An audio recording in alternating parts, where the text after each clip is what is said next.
예, 안녕하십니까. 23년도 2회차 정보통신 기사 필기 기출문제 시간입니다. 그 두 번째 시간이고요.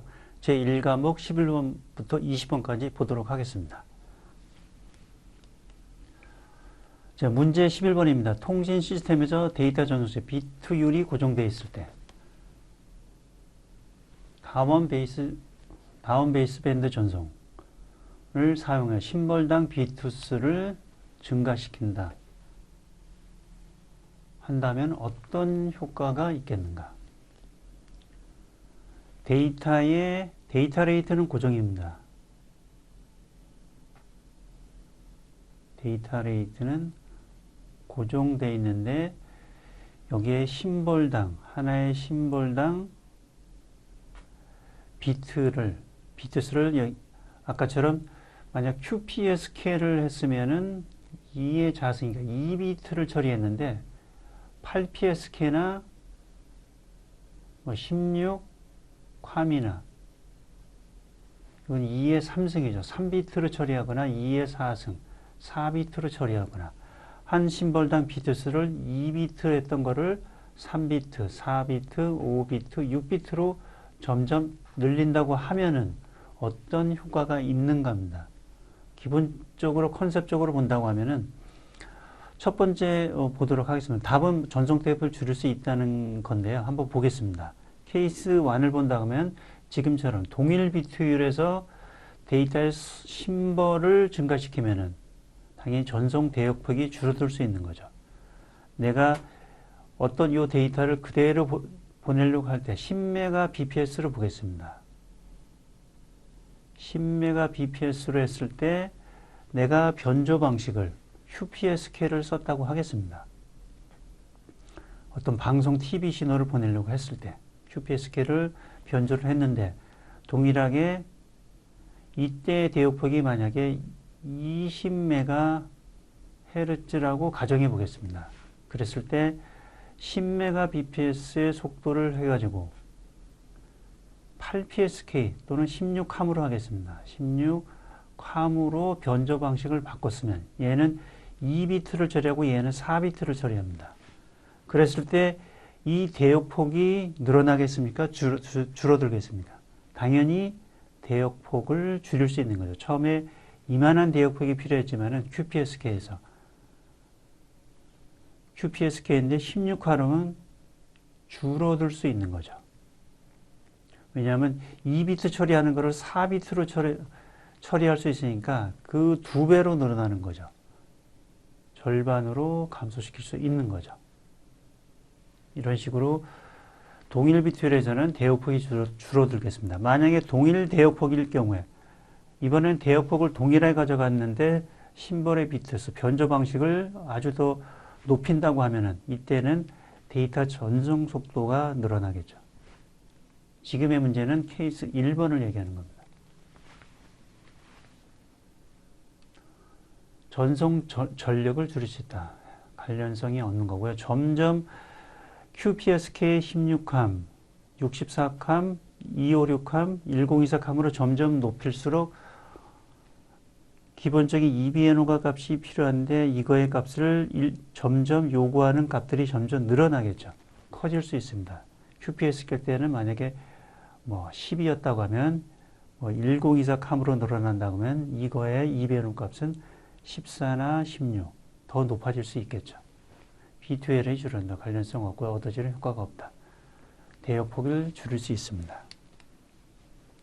자, 지금 보시면은 이게 만약에 조금 전에 했던 10Mbps로 속도를 보내고 있을 때 여기에 QPSK 변조를 했을 때 이거의 대역폭이죠.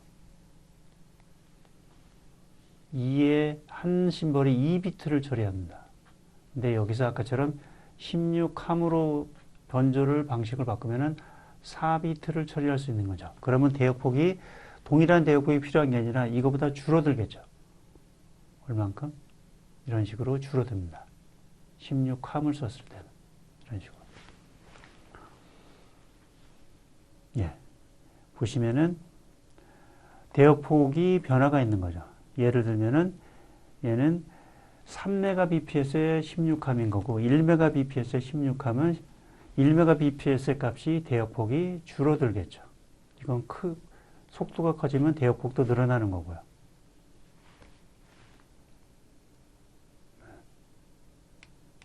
관련돼서 샤논의 정리, 여기도 대역폭을 늘리면은 BPS는 당연히 늘어나는 거고요. 지금의 나이키스트로 보면 되겠습니다. 여기에 M 진수가 있는 거죠. 이게 늘어나면은 데이터 레이트는 BPS는 당연히 늘어나는 거고요. 대역폭도 늘리면은 이것도 늘어나겠죠. 그래서 동일 데이터를 가져간다고 했으면은 C의 값을 일정하게 한다고 하면 대역폭을 늘리면은 이쪽의 진수를 낮춰도 되는 거고요. 그 반대로 이쪽의 진수 18 QPSK에서 16함으로 바꾼다면 이게 진수가 올라가죠. 올라가면은 지금의 대역폭은 떨어뜨릴 수 있는 거죠. 이게 일정하다고 하면은 나이키스트 공식으로 보시면 되겠습니다. 다음 문제 보겠습니다. 문제 12번입니다. 데이터 전송 시 서로 다른 전송 선로상의 신호가 정전결합, 전자결합 등 정기적인 결합에 의해서 다른 회선에 영향을 주는 현상입니다. 내가 102호에 살고 있는데 102호의 통화가 나는 상대방의 A라는 사람하고 통화를 하고 있습니다. 근데 102동에 동시에 다른 사람은 B라는 사람이 통화하고 있는데 내가 통화하는 신호가 102호의 사람한테 들릴 수가 있는 거죠. 반대로 이게 이쪽에 들릴 수 있는 거죠. 이게 뭐죠? 크로스톡입니다.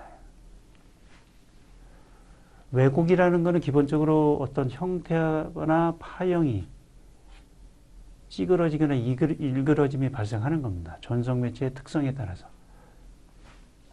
지금 크로스톡에 대한 부분은 설명을 드렸고요. 잡음이라는 것은 내가 보내려는 신호가 있습니다. 또 다른 사람이 보내는 신호들이 있겠죠. 그 다음에 노이즈 플로우가 있는 거고 내가 보내는 신호 외에 나머지 어떤 신호도 다 잡음인 거죠. 그 다음에 지터라는 것은 내가 디지털인 경우에 나옵니다. 어떤 데이터를 비트 처리를 합니다. 1, 0으로 처리할 때 이 비트가 시스템상으로 약간의 변동이 있는 거죠. 이 차이가 지터가 발생하는 겁니다. 예, 지금 크로스톡이 가까운 쪽에 내가 보내려고 하는 송신단의 통화가 가까운 쪽으로 발생하는 게 니어 쪽입니다. 니어 앤드 크로스톡인 거고 이걸 근단 노어라고 하는 거고 반대쪽에 내가 보내려고 하는 통화가 A라는 사람하고 통화해야 되는데 이 102호에 있는 사람이 B라는 사람하고 통화하는 이쪽으로 발생하는 게 이게 파 쪽입니다. 이게 원단 노어라고 합니다. 크로스톡은 NEXT와 FEXT로 구분을 합니다. 예, UTP 케이블에 대한 시험인 거고요. 플루크로 측정한 겁니다. 이게 보시면 이게 근단 노아인 거고요. 니어 쪽에 발생한 크로스톡입니다. 6.2dB의 마진이 있어서 패스가 된 거고요. 패스됐습니다. 보시면 그거를 그래프로 본 게 보시면은 이게 UTP 4페어짜리입니다. UTP 일반적으로 많이 쓰는 보인 거고 1페어, 2페어, 3페어, 4페어. 이게 하나가 이게 1페어, 2페어, 3페어, 4페어. 그것의 기준값, 이 기준값보다 떨어지지 않으면 통과가 되는 겁니다. 요 값이 지금처럼 마진이 6.2dB 정도가 됐습니다. 그래서 패스가 된 거고요. 다음 문제 보겠습니다. 문제 13번입니다. 데이터 통신의 다중화 기법 중 타임 디비전 멀티플렉싱, 시분할 다중화에 대한 설명으로 틀린 것은 PCM이 TDM 기반이죠. TDM에 대해서는 기본적으로 전송의 기본적인 부분이고요. 망 동기가 기본적으로 필요하다. 기본적인 부분인 거고요. 클락에 대한 부분이 중요합니다. 망 동기가 다 필요한 거고요. 수신시 비트 및 프레임 동기가 필요하다. 기본적인 거로 필요한 거고요. 인접 채널과 간섭을 줄이게 보호 가드 밴드가 아니라 이거는 FDM에 대한 거죠. 가드 밴드가 틀린 것에 대한 답인 거고요. FDM은 가드 밴드, 보호 대역이 필요하지만 TDM은 보호 시간이 필요합니다. 필요에 따라서 보호 시간이 필요한 거고요. 그 다음 네 번째, 데이터 프레임 구성이 필요한 오버헤드가 커서 데이터 전송의 효율이 떨어진다. 떨어질 수도 있고요. 옛날 구형은 좀 효율이 부족한 것도 있었습니다. 지금 이 부분이 채널 1번 타임슬롯 0번을 이용해서 나가고 2번, 3번, 4번. 이게 채널 하나가 하나의 가입자인 거죠. 사용자 1번, 유저 1번, 유저 2, 유저 3, 유저 4 이런 식으로 TDM 기반으로 하는 게 일반적인 전송의 기본입니다. FDM은 지금처럼 주파수 기반으로 보호 대역이 필요한 거고요. TDM은 보호 시간이 필요합니다. 지금처럼 프레임에서 1번 유저, 2번 유저, 1번 유저, 2번 유저. 속도가 그러면 원래 이 하나를 보낼 때 속도보다 4개니까 4배의 속도로 빨라져야 되겠죠. 다중화를 계속하면은. 그래서 일반적인 다중화 FDM, TDM, CDM, WDM, 스페이스 디비전, 멀티플렉스보다 OFDM 다 다중화 방식인 거고요. 광통신에서도 지금 SDM 부분, 기본적으로 WDM 기반이지만은 최근에 광통신 기반에서도 SDM이 적용됐습니다. 위성통신은 기본적으로 워낙 공간이 넓다 보니까 스페이스 부분이 이용할 수 있는 거고요. 기본적인 TDM 기반의 기본적인 PDH고 그 중에서는 T1 신호입니다. 요 비트. 이게 1 비트로 처리되는 거죠. 비트로 처리하니까 여러 가지 우리가 엔지니어가 쓸 수 있는 게 1 비트다 보니까 너무 부족한 거죠. 그래서 이런 것들은 점점 시장에서 밀려날 수밖에 없습니다. T1을 잘 안 쓰죠. 그 중에서 PDH에서 남아있는 게 그나마 2와는 살아있죠. 아직도. 타임 슬롯, 요게 0번, 싱크, 동기를 맞추기 한 거고요. 타임 슬롯 16번. 근데 요게 보면은 8비트인 거죠. 8비트. 아까처럼 T1은 1비트지만은 8비트로, 1바이트로 처리할 수 있으니까 좀 더 엔지니어들이 쓸 수 있는 그 프레임이 타임 슬롯이 2개나 있으니까요. 아직까지 살아있는 겁니다. 시그널링용으로 쓸 수 있고, 시그널링으로 쓸 수도 있고, 안 쓸 수도 있고요. 근데 이거는 기본적으로 써야 되겠죠. 동기를 위해서는 기본적으로 필요합니다. 그 다음에 ATM도 내가 보내려면 돈 받고 보내주는 데이터. 그 다음에 앞에 헤더, 5바이트 헤더, 48바이트, 5바이트에서 53바이트가 ATM의 헤더입니다. UNI와 NNI 약간 내용이 다르긴 하지만은 어쨌든 5바이트는 동일합니다. ATM에 대한 아까 부분이고요. 이 5바이트죠. UNI, NNI, 5바이트, 이게 48바이트. 그 다음에 SDH로 넘어왔을 때 다중화되는 그림이고요. SDH 이런 식으로 하나의 STM 안으로 구성된 거, ATM도 들어옵니다. 그랬을 때 5바이트 아까처럼 이 부분인 거죠. 전체 270열 중에서 9열인 거죠. ATM이 아까 53회 중에서 5바이트고 여기는 270열 9. 소넷은 90에서 9 차이들이 있는 거죠. 90에서 3입니다. 소넷은 90에서 3. 그 다음에 점점 이제 향후에는 이런 식으로 OTN 기반으로 갈 때 프레임이 엄청나게 커졌죠. 4열이면서 아까는 소넷이 90열, 얘는 우리가 STM안이 270열인데 얘는 4000입니다. 4000. 약간 그 다음에 플렉시블합니다. 가변적인 거고요. 광 기반일 때만 적용이 됩니다. 다음 문제 보겠습니다. 문제 14번. 이동통신 시스템의 주파수 변전 방식인 OFDM, 오소곤활한 FDM인 거고요. 그 다음에 일반 기존 OFDM과 FDM을 비교한 설명으로 적합하지 않은 거. 너무나 OFDM을 너무나 많이 쓰고 있으니까 기존 FDM과 비교해 봤습니다. OFDM과 FDM은 정보 전송을 위해 주파수 대역을 나눈다는 공통점이 있다. 오소곤활한 FDM입니다. 맞는 거고요. OFDM 방식에는 직교성을 이용합니다. 예, 오소고날, 여기 오소고날한 서브 캐리어를 겹쳐서 쓰는 거죠. FDM 방식도 대역폭 효율이 좋지 않다. 이게 뭐 기본적으로 틀린 얘기죠. 당연히 좋은 거고요. FDM은 OFDM 방식과 동일한 다중 부반성법을 사용한다. FDM 방식은 많은 수의 변복제가 필요하다. 맞는 얘기고요. 워낙 OFDM과 OFDMA를 많이 쓰고 있는 거고요. 최신 기술에서 다 적용하고 있습니다. FDM, 과거의 FDM에 베이직 그룹, 슈퍼 그룹 이런 식으로 해서 초기에 TDM 이전에 썼던 방식인 거고요. 그 다음에 OFDM입니다. 지금처럼 보시면 이게 FDM인 거죠. 가드밴드가 이렇게 있어야 되는 거고 이거를 밀하게 이 신호를 밀하게 여기 4개지만 같은 대역에서 하나, 둘, 셋, 넷, 다섯, 여섯, 일곱, 여덟 2배로 압축시킬 수 있는 거죠. 이게 OFDM이고 이 신호가 과거에는 생각할 수 없었죠. 이 신호가 같이 오버랩 된다 생각할 수 없었습니다. 근데 이게 데이터에 에러가 발생하지 않는 건 뭐 때문인가요? 이 신호가 오소고날한 특성을 갖고 있으니까 간섭이 없는 거죠. 그래서 OFDM이 가능한 거고요. 네. OFDM, FDM, 싱글 캐리어. 예를 든 겁니다.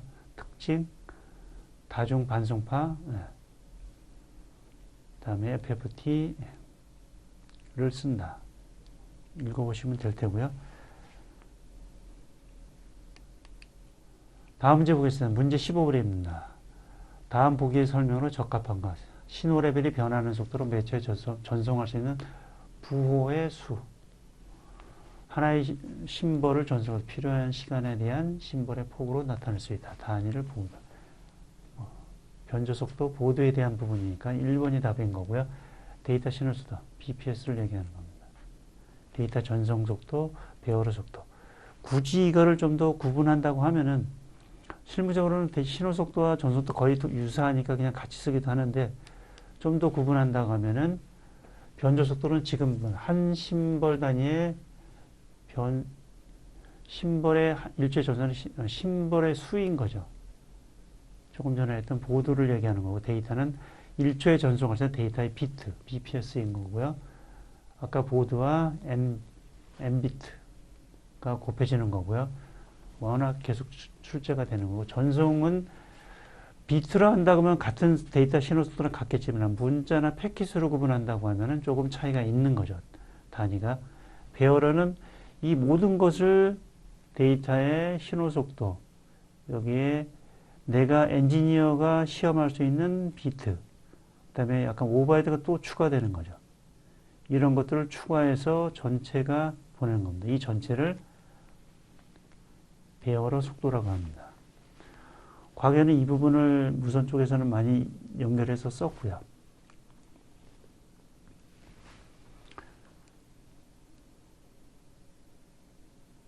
그래서 동기 비트나 뭐 상태 비트 이런 거를 추가해서 보내는 겁니다. 다음 문제 보겠습니다. 문제 16번입니다. 이동통신 시스템의 스펙트럼 확산 방식 중 하나인 프리퀀시 호핑, 주파수를 일로 갔다. 계속 호핑해서 가는, 주파수 기반으로 호핑하는 것. 메뚜기처럼 옮겨 다니는 거죠. 설명으로 틀린 것은 미리 정해진 랜덤 수열에 따라 서로 다른 호핑용 채널에 활단시킨다. 맞습니다. 채널 이쪽에 있다, 이쪽으로 갔다. 계속 호핑해서. 수신 측은 송신이 사용을 호핑 코드와 동일한 코드를 이용하여 특정 시간에 특정 주파수를 튜닝해야 된다. 그래야 되는 거고요. 같은 주파수를 사용하도록 호핑 코드만 다르면 여러 확산 대역 시스템을 동일 장소에서 어떻든 이게 스프레드 스펙트럼인 거죠. 같은 스프레드 스펙트럼 방식이기 때문에 확산 대역 시스템을 동일 장소에 사용이 가능합니다. 네 번째, 동일 지역에서 서로 다른 도약 시퀀스에 의해서 네트워크를 분리할 수 없다. 분리할 수 있습니다. 4번 틀린 거고요. 지금 FH 프리퀀시 호핑 스프레드 스펙트럼의 내용 1번, 2번, 3번, 4번을 가지고 문제한 겁니다. 그래서 보시면은 동일 지역에서 네트워크의 분리가 가능합니다. 이 부분을 분리 못한 거로 해서 문제화 시킨 거고요. 넘어가도록 하겠습니다. 일반적으로 많이 이동통신을 실제 쓰고 있는 것은 다이렉트 시퀀스 방식을 씁니다. 거의 뭐 이 방식을 거의 쓰고 있죠. 바로 변조할 때 슈도 노이즈 부호 발생기를 같이 보내는 거죠. 그렇게 해서 원래 신호가 있었고 슈도 노이즈 해서 원래는 요만한 스펙트럼이 되는데 이거를 확산시켜서 보내고 수신단에서 다시 원래 요거를 코드를 다시 넣어서 원래 신호만을 뽑아내는 겁니다. 항상 문제 될 때 프로세싱 게인, 항상 출제가 무선에서 항상 출제가 되는 거고요. 원래 시나리오 가는 밴드위스, 이 신호를 낸 겁니다. 이게 이 신호의 밴드위스. 근데 이거를 이렇게 확대시킨 거죠. 그 차이값, 로그로 계산한 게 프로세싱 게인입니다. 처리 이득, 확산 이득이라고 합니다. 여러 PM 부호로 볼 수 있는 거고, 부호에 따라서 이런 식으로 볼 수 있는 거고요. 안에 시스템으로 본다고 하면 이런 식으로 신호에 따라서 볼 수 있겠습니다. 변조, 억세스, 송신, 출력. 이 앞부분만을 이런 식으로 좀 구분해서 볼 수도 있는 거고요. 실제 이거는 2G의 인터넷 스탠더드 95A에서 실제 적용한 겁니다. BSS, BTS에서 나가는 신호 1.288Mbps. 실제 우리가 이동통신에서는 우리처럼 PCM 기반의 PCM 신호를 쓰지가 않고요. 보코딩 방식을 씁니다. 8.9.6K 많이 썼죠. 19.2K 해서 스프레드 스펙트럼 확산시켜서 1.22메가로 확대합니다. 스프레드 하는 거죠. 이게 말한 원래 신호 9.6이었고 9.6K고 1.288에서 이 값을 계산한 게 조금 전에 했던 프로세싱 게인이 되는 겁니다.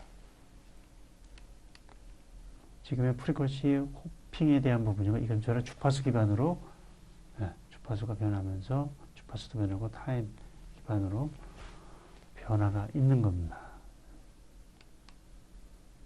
다이렉트 시퀀스, 프리퀀시 호핑, 타임 호핑, 청 이렇게 네 가지 방식이 있고요.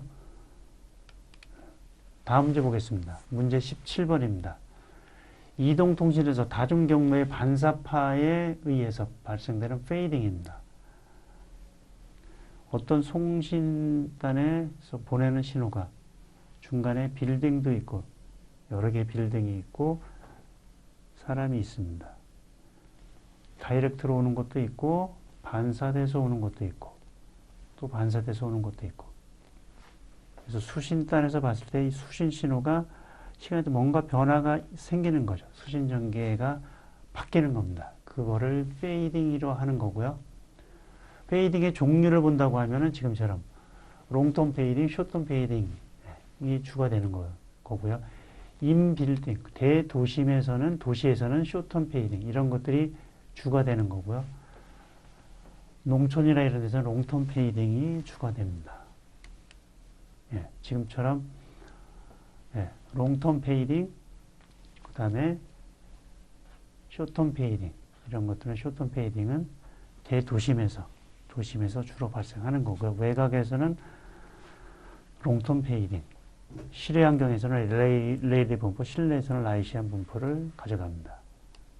이런 페이딩이 발생한 것을 해결하는 방법이 다이버시티인 거고요. 페이딩에 대한 대책입니다. 다이버시티를 하는 방식은 브랜치 구성법은 스페이스, 공간, 시간, 주파수, 앵글, 이동통신의 특징입니다. 앵글 다이버시티가 있는 거고, 그 다음에 편파. 편파는 무선의 다른 부분에서 다 쓰고 있는 방식인 거고요. 이렇게 브랜치 구성법이 있고, 편파를 잠깐 보도록 하겠습니다. 파동방정식이 있고요. 수업 때 했습니다. 무동성진, 맥스웰이 전자기별을 예언한 거고요. 넘어가도록 하겠습니다. 지금 이게 편파입니다. 파동망이 갈 때 이런 방향으로 진행할 수도 있고 이런 방향으로 진행할 수 있는 거죠. 버티컬 방향으로 진행하는 거, 이건 허라이젠탈 방향, 이런 것들이 다 편파입니다. 동일한 주파수에서 이렇게 편파가 두 가지가 되는 거죠. 그러면 동일한 F1 주파수를 버티칼로 보낼 수도 있고 F1 주파수를 허라이전탈로 쓸 수도 있는 거죠. 이렇게 선형 분파를 쓸 수도 있고 F1 주파수를 라이트 핸드 서큘러 폴라 원형으로 쓸 수도 있는 거.